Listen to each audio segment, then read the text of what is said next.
नमस्कार, दिन भर की बड़ी खबरों में आपका स्वागत है। मैं हूं शिवानी। आज की खबरों में बात होगी ईवीएम धांधलीबाजों की खैर नहीं, सीबीआई खन्ना खुद करेंगे जांच, कांपने लगे राजीव कुमार की। वही जेपीसी कमेटी में जमकर मची तानाशाही, सभी विपक्षी सांसदों को किया सस्पेंड की। और दिल्ली चुनाव में अमित शाह को हाईकोर्ट से बड़ा झटका की। इधर बिहार में high level drama, Anant Singh को जेल, बरसे तेजस्वी की। वहीं योगी ने दिया केजरीवाल को चैलेंज तो अखिलेश का मुंह तोड़ जवाब की। और निकाय चुनाव में बड़ा खेल करने की तैयारी, वीवीपैट का नहीं होगा इस्तेमाल की। इसी के साथ आज दिन भर की सभी बड़ी और प्रमुख खबरों को जानेंगे विस्तार से। उससे पहले एक नजर सुर्खियों पर। महाराष्ट्र में सेना की हथियार फैक्ट्री में हुई घटना, 8 मरे, 7 गंभीर, 5 को बचाया गया। 13 और 14 लोग अब भी फंसे, 5 किलोमीटर तक आवाज सुनाई दी। चुनाव प्रचार करने ओखला पहुंचे असदुद्दीन ओवैसी, बोले मोदी और केजरीवाल एक ही सिक्के के दो पहलू। अनंत सिंह 14 दिनों के लिए जेल भेजे गए, पुलिस रेड से पहले बाढ़ कोर्ट में किया सरेंडर। मोकामा शूटआउट में गैंगस्टर सोनू समेत 2 लोग हुए गिरफ्तार। वक्फ संशोधन बिल पर जेपीसी की बैठक में हंगामा, 10 विपक्षी सांसद एक दिन के लिए सस्पेंड। कल्याण बनर्जी बोले समिति तमाशा बन गई है। अजमेर में दिल्ली के वकील को गोली मारने की धमकी, दरगाह में मंदिर के दावे की सुनवाई के लिए आए थे, कोर्ट ने अगली तारीख दी।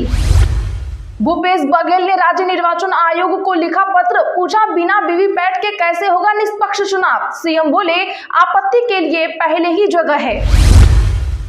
हाई कोर्ट बोला हम दिल्ली विधानसभा का विशेष सत्र नहीं बुला सकते। सीएजी रिपोर्ट रखने के लिए भाजपा ने अपील की थी। शराब नीति से घाटे का जिक्र। महाराष्ट्र को जल्द मिलेगा तीसरा डिप्टी सीएम, संजय राउत के बयान से मची सियासी खलबली। हरियाणा चुनाव ईवीएम वेरिफिकेशन केस की सीबीआई करेंगे सुनवाई, डबल बेंच में चल रहा केस। 5 बार के एमएलए करण दलाल ने डाली है याचिका। अखिलेश का चैलेंज, योगी मथुरा में यमुना का आचमन करके दिखाएं। केजरीवाल के बचाव में उतरे, कहा अयोध्या में सिर्फ 10% पीडीए अफसर।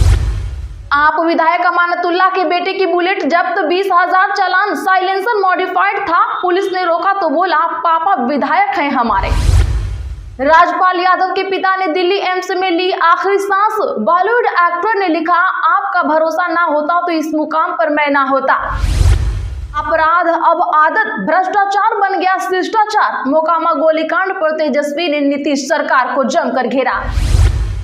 लल्लन सिंह बोले अनंत सिंह की पत्नी को टिकट किसने दिया, लालू राज याद दिलाया। तेजस्वी ने कहा था सीएम कानून बदलकर अपराधियों को बाहर लाए। हरियाणा बीजेपी सांसद के मुरीद हुए कांग्रेस नेता सचिन पायलट। गुर्जर ने कहा था समाज ने छप्पड़ फाड़ वोट दिए मगर आपको सीएम नहीं बनाया। जालंधर में गृह मंत्री अमित शाह के खिलाफ प्रदर्शन, जिला प्रधान बेरी बोले भाजपा संविधान से कर रही है छेड़छाड़, बाबा साहब पर टिप्पणी निंदनीय है। उत्तराखंड नगर निकाय चुनाव, 25 जनवरी को सुबह 8 बजे से होगी काउंटिंग, सीसीटीवी कैमरों से रहेगी नजर।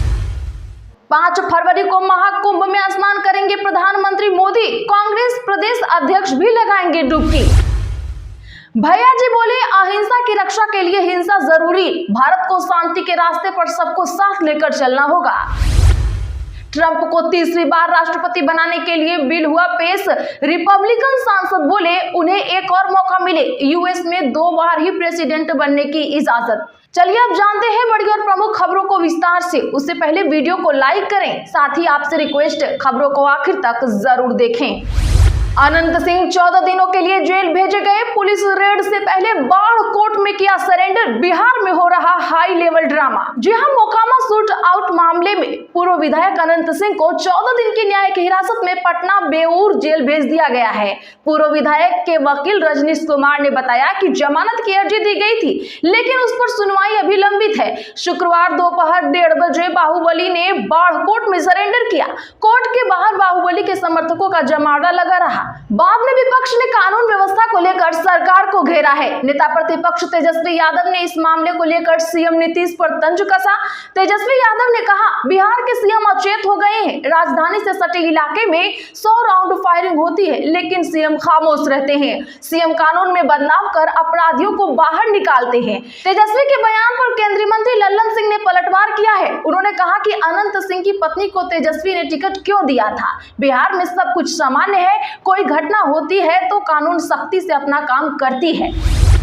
वक्फ संशोधन बिल पर जेपीसी की बैठक में जमकर हुआ हंगामा, विपक्षी सांसद एक दिन के लिए हुए सस्पेंड। बता दें कि वक्फ संशोधन विधेयक 2024 पर संयुक्त संसदीय समिति जेपीसी दिल्ली में बैठक जारी है। आज सुबह 11 बजे इस बैठक शुरू होने के बाद हंगामा होने लगा। विपक्षी सदस्यों ने दावा किया है कि उन्हें ड्राफ्ट में प्रस्तावित बदलावों पर रिसर्च के लिए पर्याप्त समय नहीं दिया जा रहा है। समिति आज कश्मीर के धार्मिक प्रमुख मिर्वाइज उमर फारूक के नेतृत्व वाले प्रतिनिधि मंडल विचार सुन रही थी। मिर्वाइज को बुलाने से पहले समिति के सदस्यों में बहस हो गई। बहस और हंगामे के चलते बैठक कुछ देर के लिए रोकनी पड़ी। विपक्षी नेताओं ने आरोप लगाया कि बीजेपी दिल्ली चुनावों के कारण ध्यान में रखते हुए वक्फ संशोधन विधेयक पर रिपोर्ट को संसद में जल्दी पेश करने पर जोर दे रही है। बनर्जी ने कहा कि समिति की कार्यवाही एक तमाशा बन गई है। इसके बाद टीएमसी सांसद कल्याण बनर्जी और कांग्रेस सदस्य नासिर हुसैन उठकर बाहर चले गए। समिति ने 10 विपक्षी सांसदों को एक दिन के लिए सस्पेंड भी कर दिया है। हरियाणा चुनाव ईवीएम वेरिफिकेशन केस की सीजीआई करेंगी सुनवाई, डबल बेंच में चल रहा केस। जी हां, हरियाणा विधानसभा चुनाव के दौरान इस्तेमाल की गई इलेक्ट्रॉनिक वोटिंग मशीन के सत्यापन की मांग करने वाली कांग्रेस नेताओं की याचिका पर सुप्रीम कोर्ट में सुनवाई हुई। सर्वोच्च न्यायालय की वेबसाइट पर प्रकाशित सूची के अनुसार जस्टिस दीपांकर दत्ता और न्यायमूर्ति मनमोहन की पीठ इस मामले की सुनवाई की। अब इस मामले की सुनवाई मुख्य न्यायाधीश संजीव खन्ना की अध्यक्षता वाली पीठ सुनवाई करेगी। जस्टिस दीपांकर दत्ता और मनमोहन सिंह की पीठ के सामने जब यह केस आया तो उन्होंने कहा यह मामला मुख्य न्यायाधीश की पीठ के सामने जा सकता है। इससे पहले 20 दिसंबर को लगातार दूसरी बार सीजीआई संजीव खन्ना और न्यायमूर्ति संजय कुमार की पीठ ने कहा था कि ईवीएम के 4 घटकों की मूल जली हुई मेमोरी, माइक्रो कंट्रोलर की जांच और सत्यापन के लिए एक ज्ञापन देने के लिए भारत के चुनाव आयोग को निर्देश देने की मांग वाली याचिका पर जनवरी 2025 में न्यायमूर्ति दीपांकर दत्ता की अध्यक्षता वाली पीठ द्वारा सुनवाई की जानी चाहिए। जस्टिस विक्रम नाथ की अध्यक्षता वाली पीठ ने कहा था कि नई याचिका सुप्रीम कोर्ट के पिछले फैसले की व्याख्या और कार्यान्वयन के संबंधित है, इसीलिए रजिस्ट्री को मुख्य न्यायाधीश के समक्ष दस्तावेज पेश करने चाहिए। चुनाव प्रचार करने ओखला पहुंचे असदुद्दीन ओवैसी, बोले मोदी और केजरीवाल एक ही सिक्के के दो पहलू। बता दें कि एआईएमआईएम अध्यक्ष असदुद्दीन ओवैसी ने कहा कि अरविंद केजरीवाल और प्रधानमंत्री नरेंद्र मोदी में बहुत अंतर नहीं है। ओखला सीट से एआईएमआईएम उम्मीदवार सिफा उर रहमान के लिए प्रचार करते हुए उन्होंने कहा, मोदी और केजरीवाल भाई जैसे हैं, एक ही सिक्के के दो पहलू हैं, दोनों आरएसएस की विचारधारा से निकले हैं, एक इसकी शाखा से और दूसरी इसकी संस्थाओं में है। ओवैसी ने कहा, अगर अरविंद केजरीवाल इस देश में जमानत पा सकते हैं और 6 महीने बाद चुनाव लड़ सकते हैं तो हम सिफा को जेल के अंदर से जिताएंगे। ओवैसी शाहीन बाग भी गए, उन्होंने जनता से ताहिर सिफा को वोट देने की भी अपील की। ताहिर हुसैन जब जेल गए तब वे आपके पार्षद थे। बता दें कि पिछले साल दिसंबर में वे एआईएमआईएम में शामिल हुए थे। अजमेर में दिल्ली के वकील को गोली मारने की धमकी, दरगाह में मंदिर के दावे की सुनवाई के लिए आए थे। बता दें कि अजमेर दरगाह में शिव मंदिर होने के दावे की याचिका खारिज करने की मांग वाली एप्लीकेशन पर आज सुनवाई हुई। याचिका में दरगाह कमेटी ने कहा कि वादी की ओर से लगाई गई यह याचिका को खारिज किया जाए, यह सुनवाई योग्य नहीं है। इस पर कोर्ट ने विष्णु गुप्ता से जवाब मांगा। विष्णु गुप्ता की ओर से इस पर जवाब पेश किया गया। इस जवाब पर दरगाह कमेटी ने समय मांगा। इसके बाद कोर्ट ने सुनवाई के लिए अगली तारीख दे दी।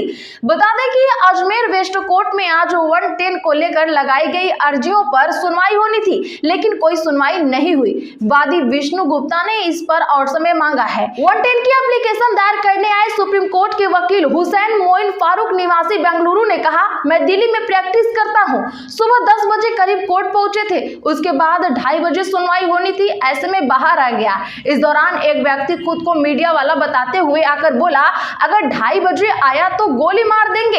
इस बात की जानकारी जज को दे दी गई। जज ने पुलिस को निर्देश दिया कि वह इस मामले में उचित कार्रवाई करे। महाराष्ट्र को जल्द ही मिलेगा तीसरा डिप्टी सीएम, संजय राउत के बयान से मची सियासी हलचल। दरअसल शिवसेना सांसद संजय राउत ने आज दावा किया कि महाराष्ट्र को जल्द ही तीसरा उप मुख्यमंत्री मिलेगा। उन्होंने कहा कि उम्मीदवार शिवसेना शिंदे गुट से होगा। संजय राउत ने मीडिया कर्मियों से बातचीत करते हुए कहा, महाराष्ट्र को जल्द ही तीसरा डिप्टी सीएम मिलेगा, यह उनमें से कोई एक होगा। शिवसेना के 2 गुटों में बंटने के बाद एकनाथ शिंदे की आलोचना करते हुए राउत ने टिप्पणी की। उन्होंने कहा कि ये लोग ईडी और सीबीआई के डर डर से भाग गए। उन्होंने आगे कहा कि शिवसेना यूबीटी एक मजबूत संगठन बनी हुई है, सत्ता आती है और जाती है, लेकिन हम यहाँ अपने पैरों पर मजबूती से खड़े हैं। भूपेश ने राज्य निर्वाचन आयोग को लिखा पत्र, पूछा बिना वीवीपैट के कैसे होगा निष्पक्ष चुनाव। जी हां, छत्तीसगढ़ के पूर्व मुख्यमंत्री भूपेश बघेल ने राज्य निर्वाचन आयुक्त को चिट्ठी लिखी है। उन्होंने निकाय चुनाव की प्रक्रिया को लेकर आयोग से 4 सवाल पूछे हैं, जिसमें वीवीपैट मशीनों के इस्तेमाल नहीं किए जाने, एक ही ईवीएम से 2 पदों के लिए वोटिंग और मशीनों की प्रोग्रामिंग और एजेंसी समेत नतीजों की घोषणा को लेकर सवाल खड़े किए हैं। हालांकि यह लेटर भेजे जाने के बाद सीएम विष्णुदेव साय ने चुनाव निष्पक्ष कराए जाने का दावा किया है। बघेल ने चुनावों में इस्तेमाल होने वाली ईवीएम और वीवीपैट मशीन के इस्तेमाल की पूरी प्रक्रिया स्पष्ट करने को कहा है। उन्होंने कहा कि वीवीपैट का इस्तेमाल इस चुनाव में नहीं किया जा रहा, जो चुनाव प्रक्रिया की पारदर्शिता को प्रभावित करेगी। अखिलेश यादव का चैलेंज, योगी मथुरा में यमुना का आचमन करके दिखाएं, केजरीवाल के बचाव में उतरे अखिलेश यादव। बता दें कि सपा प्रमुख अखिलेश यादव दिल्ली के पूर्व सीएम अरविंद केजरीवाल के बचाव में उतर आए हैं। उन्होंने बिना नाम लिए सीएम योगी पर निशाना साधते हुए चैलेंज किया। उन्होंने कहा कि दूसरों को चुनौती देने वाले अपने प्रदेश के अंदर मथुरा से गुजर रही यमुना जी में आचमन करके दिखा दें। अखिलेश यादव का यह बयान तब आया जब योगी ने एक दिन पहले केजरीवाल को चुनौती दी कि वे यमुना में स्नान करके दिखाएं। यही नहीं, अखिलेश ने मिल्कीपुर उपचुनाव को लेकर भी यूपी सरकार को घेरा। कहा अयोध्या में सिर्फ 10% पीडीए अफसर हैं। सीएम योगी के दिल्ली की कानून व्यवस्था को लेकर दिए गए बयान पर अरविंद केजरीवाल ने पलटवार किया।